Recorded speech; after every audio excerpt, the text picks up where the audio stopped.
Hello everyone, Nantendrix here, reporting on some brand new news from the latest Famitsu column from Sakurai, number 582, the hero joins the battle, Banjo and Kazooie also join the battle. It was translated by the ever wonderful PushDustIn, and the scans were supplied by Japanese Nintendo. Please follow both of them for all the up-to-date news on translations and scans from Japan, magazine coverage, etc. Their Twitter handles are on the screen, but I'll also provide a link down below. So, as the title implies, this column was all about why the hero from Dragon Quest and Banjo and Kazooie ended up joining the battle in Super Smash Bros. Just going down, there's a bit of reaffirmation that yes, these are the second and third packs in the Fighter Pass, and anyone who's bought the whole thing will be able to play as them. And Sakurai also talks about how he really wants to go over their mechanics, but that he's going to have to save that for the future. And this translation, this column is specifically about how Hero and Banjo got in. Starting with Hero. So Sakurai really brings up the fact that he's happy he could be working on Dragon Quest, and it's such a big thing for him, and he really wanted to include the command prompt. This seemed to be the main driving force behind the character's design. And it's from the command window that it was decided that that's how the spells would be used, and they'd be chosen at random, and then... it doesn't specify whether or not the spells will be chosen at random, or if the spells that appear are random, or if he just chose random spells. I doubt it's that latter one.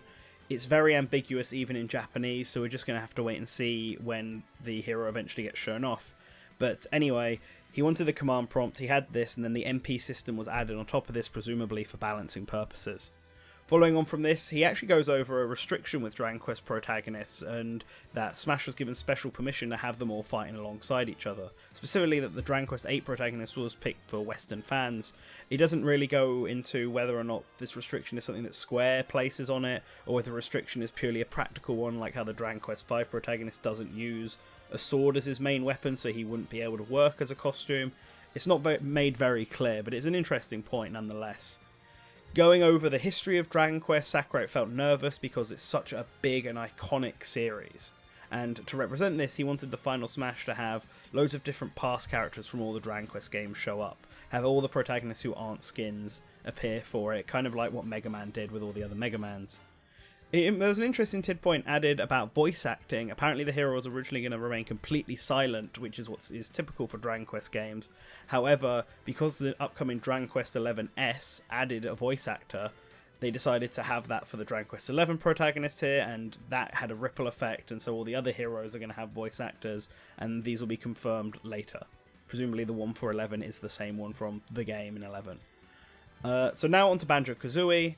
This was apparently chosen because of the incredible requests by fans from the West. Even after K.rool and Ridley, there were just lots of requests for Banjo and Kazooie. It shows how high up and how popular they were, and that was the main deciding factor for him getting in.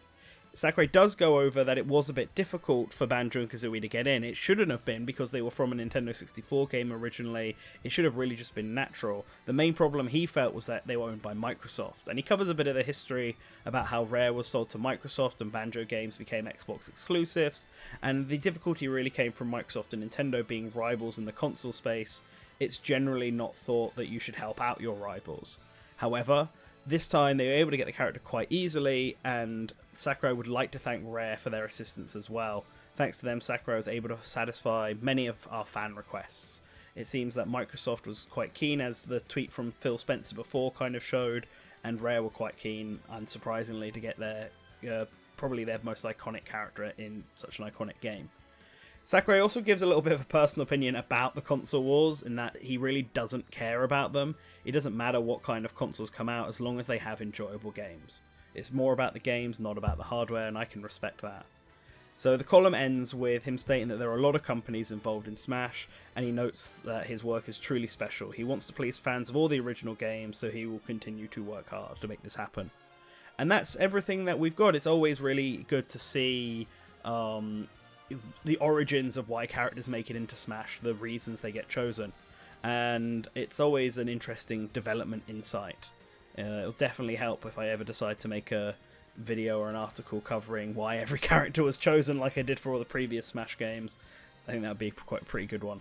Anyway, thank you all for watching. this video, for this news update. As stated at the beginning, please follow PushDustIn and Japanese Nintendo on Twitter, links below, and make sure you stay up to date with us for all the latest news from Sakurai and any loads of Smash Brothers content, and even non-Smash Brothers content. We've had some good Devil May Cry stuff recently, and we've got some good Devil May Cry stuff coming up. After all, it just came out on the Switch. I suggest you go watch that. And we've had some good E3 reactions if you want to see them, just look back a few videos. And of course, as always, special thanks to the super patron Duke of Dorks. Link to his channel will also be below, as well as a special thank you to all of our other lovely patrons who are on screen right now. Like, comment and subscribe, and always remember to return to the source.